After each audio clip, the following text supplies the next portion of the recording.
Mga kasama ating pagpuli, itong ating samahan na walang katulad na dapat natin ikamalaki sa ngayon. At darating pang henerasyon na tayo'y mga kadyas, mga magino at nagkakaisang katuwang ng lahing Pilipino.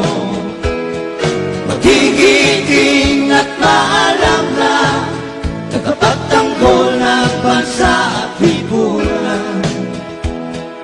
Yan ang mga kadyas, taasdo tayo mga kasama, na tayong kadyas ay may pagkakaisa. Walang iwanan hanggang sa